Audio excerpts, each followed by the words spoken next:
Hey everyone, this is Ross from CryptoCrane. Today I'll be showing how to set up the recently released Antminer L3 Plus Litecoin miner from Bitmain. I'll also answer some of the questions we often receive regarding mining pools, as well as show you how to configure the miner's built-in web interface. Just like the first batch we received in May, the July batch arrived in great condition despite shipping all the way from Shenzhen, China. Looks important. I should probably save this. Whoa! So shiny.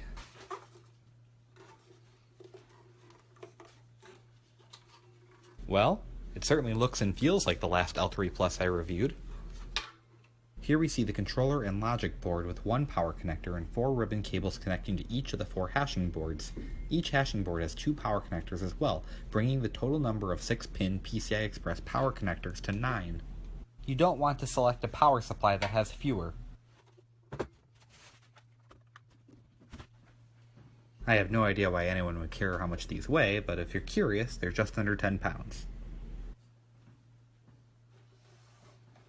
Selecting the right power supply is extremely important. I've chosen to use the brand new APW3++ power supply from Bitmain, which has 10 power connectors and was specifically designed for the L3 Plus.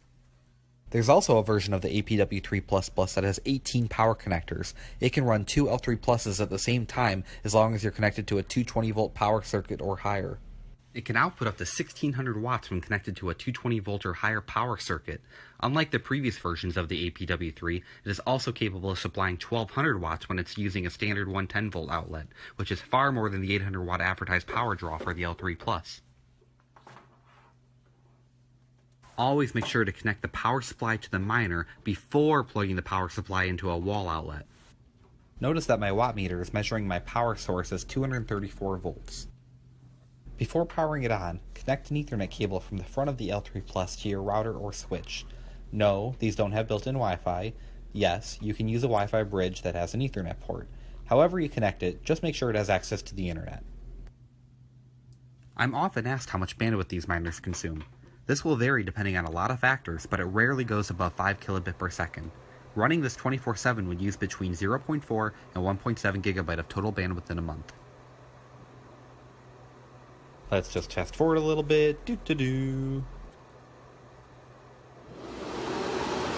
I mention that these guys are loud? Take note of the decibel meter on the left. During the startup sequence, the noise level easily reaches decibel levels into the high 70s, but quickly drops to around 70 decibels after it actually starts mining. Though still loud, the L3 Plus actually sounds noticeably quieter than the Antminer S9 series. Like most previous iterations of the Antminer series, there are dual 120mm fans that dynamically adjust speed depending on the internal temperature. The front fan is for intake and usually runs at 3500 RPM, while the rear exhaust fan typically rotates at a slower 2200 RPM. Notice that the miner starts ramping up the power just after the 2-minute mark as shown by the watt meter to the right.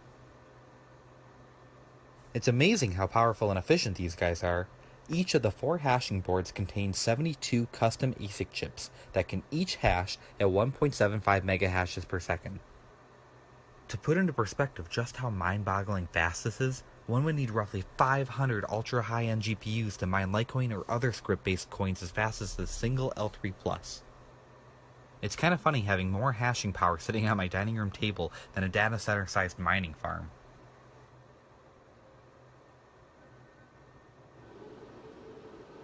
At this point, the miner has completely ramped up and should be hashing at the full 504 megahashes per second. Using this power supply on a high voltage circuit, the power load appears to be maxing out at around 750 watts. That's a full 50 watts better than the 800 watt requirement Bitmain advertises.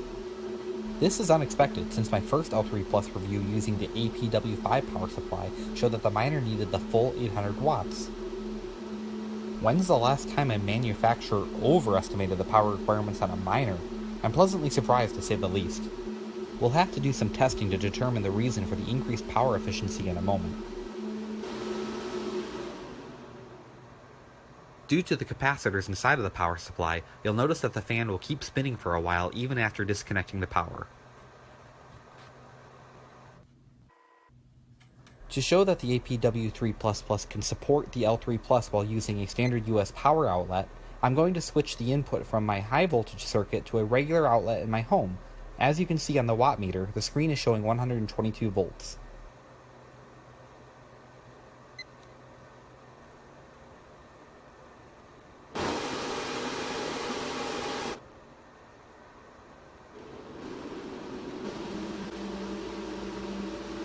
Well, would you look at that? Using the same power supply in a regular 110 to 120 volt circuit requires the full 800 watts. A 50 watt difference only adds up to a few dollars per month, so it's probably not worth having an electrician install high voltage circuits in your home unless you intend to run lots of these at once. So far so good. Hooking it up has been easy, but now we need to configure it. To find the IP, you can either log into your router directly and view the list of connected devices, or you can use one of several free network scanning tools, such as this tool called Advanced IP Scanner. There are dozens of different network scanning apps available, and some are even available from your phone. I've linked to the one that I've used in the description for reference. After the utility has finished scanning your network, it will show you a list of all the devices it found. Look for the one called Antminer and note the IP address. Next, open your web browser and type the IP address into the address bar. Please note that you can only reach this IP address while you're on the same network as the miner.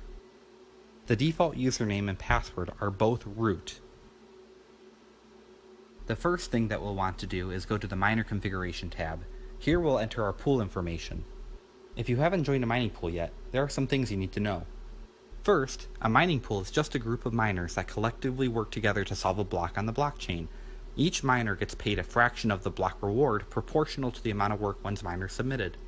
Second, there are so many pools out there that I couldn't possibly hope to cover them in this video. Instead, I'll focus on some of the high-level decisions you'll need to make. To begin, you'll need to decide if you want to mine coins directly or sell your hashing power. There are pools such as nicehash.com that will automatically sell your hashing power to others and pay you in Bitcoin. The advantage is that usually you earn more than you would have just by mining Litecoin. If you do decide to just mine Litecoin, I would suggest trying out litecoinpool.org. They're one of the best and have great support and how-to guides. Finally, there is the option to mine some of the other popular script-based altcoins. Mining altcoins definitely has the potential to be the most profitable option. It's also a little more insulated from surges in mining difficulty on the Litecoin network. There are even automatic profit switching pools such as prohashing.com or multipool.us that will always have you mining the most profitable coins. In this example, I've decided to use prohashing.com as my primary pool due to their ability to automatically sell the mined altcoins and pay me in my coin of choice, which happens to be Litecoin. They even support connecting to one's Coinbase account to receive payouts in US dollars. Once you've finished entering all of your pool and worker information, click the Save and Apply button. The mining engine will restart and begin using the new settings. On the Advanced Settings tab, you'll notice options for changing the frequency that the ASIC chips run at. The default is 384 MHz. If you select a higher value, you will void your warranty. Proceed at your own risk here. The Miner Status tab will show the miner's real-time hashing speed and average hashing speed since startup.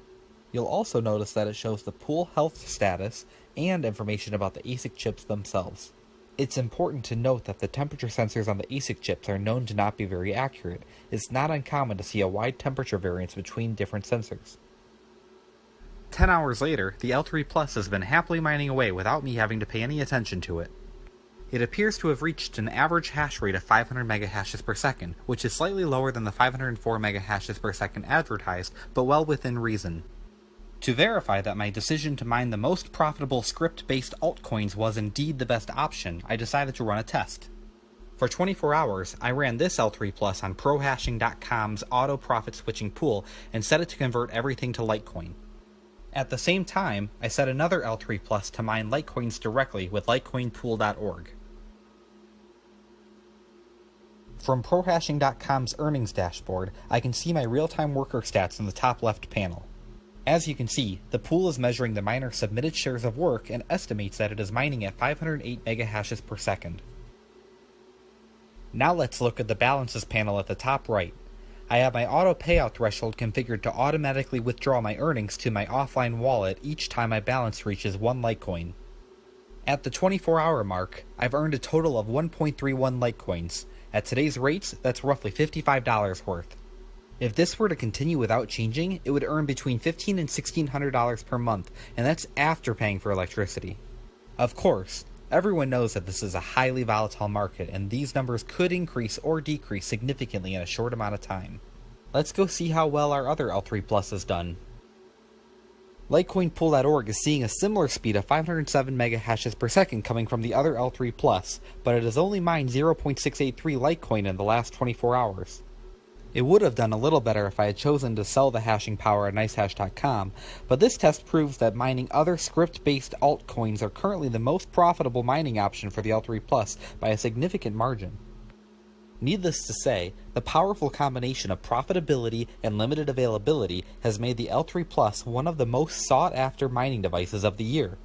If you're looking for a trusted American distributor with a 100% feedback rating and who specializes in mining hardware, then check out CryptoCrane on Amazon using the link in the description.